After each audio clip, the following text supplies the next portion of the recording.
માટે આજે હું રાજગરાનો શીરો બનાવીશ.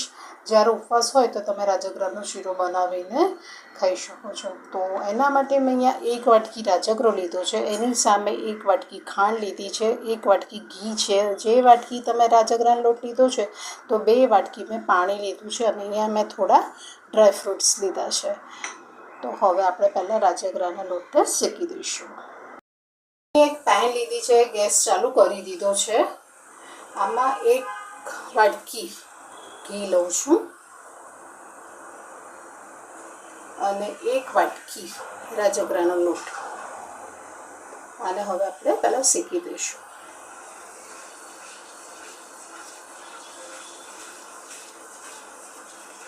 એકદમ ગુલાબી કલરનો થાય ત્યાં સુધી આને આપણે શેકવાનું છે.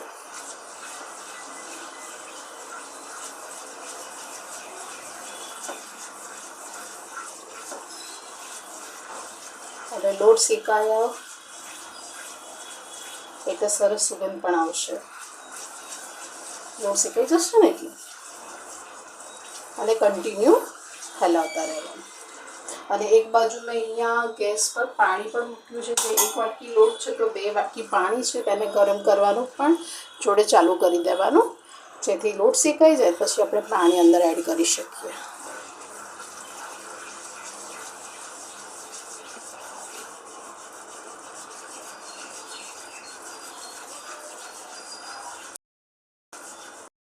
શેકાવા માંડે છે. જો કલર કેટલો ચેન્જ થઈ ગયો. અને જેમ જેમ તમે શેકશો ને એટલે હલકું થતું જશે. જો કલર હજી થોડીક વાર એને શેકાવા દઈશું એટલે કલર બહુ સરસ આવે.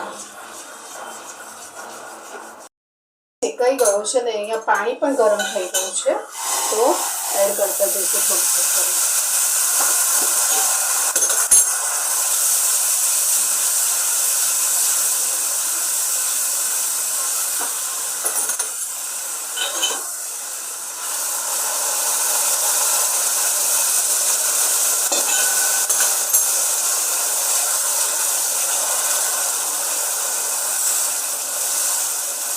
તો સરસ કલર આવ્યો. કન્ટિન્યુ હલાવતા રહેવાનું. અને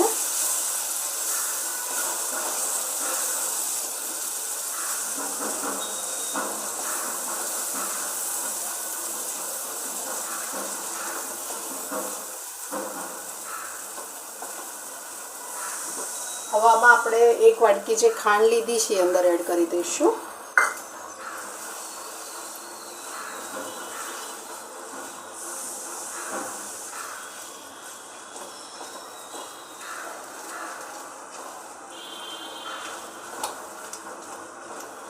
આમાંથી ઘી છૂટું થાય ત્યાં સુધી આને થવા દઈશું.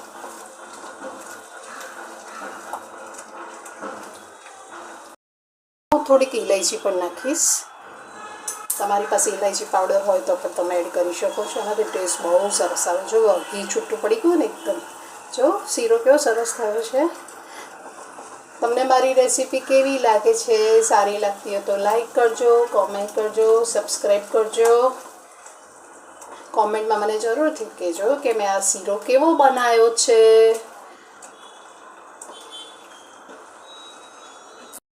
થોડાક ડ્રાયફ્રૂટ એડ કરું છું. બદામ અને કાજુને પણ મેં વાટીને નાખ્યું છે.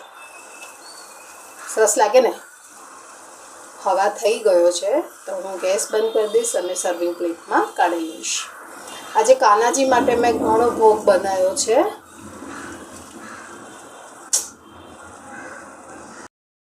માટેનો મેં રાજગરાનો શીરો બનાવીને સર્વ કર્યો છે સર્વિંગ પ્લેટમાં.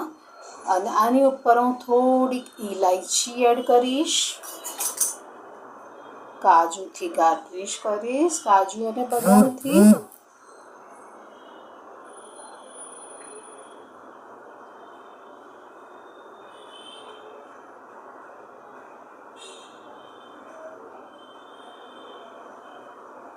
આ આઠમ માટે ભગવાનને થાળ ધરાવવા માટે મેં બનાવ્યું છે. ઉપવાસમાં પણ તમે બનાવી શકો છો. તો તમને મારી રેસીપી કેવી લાગી? સારી લાગી હોય તો લાઈક કરજો, કોમેન્ટ કરજો અને સબસ્ક્રાઈબ કરજો.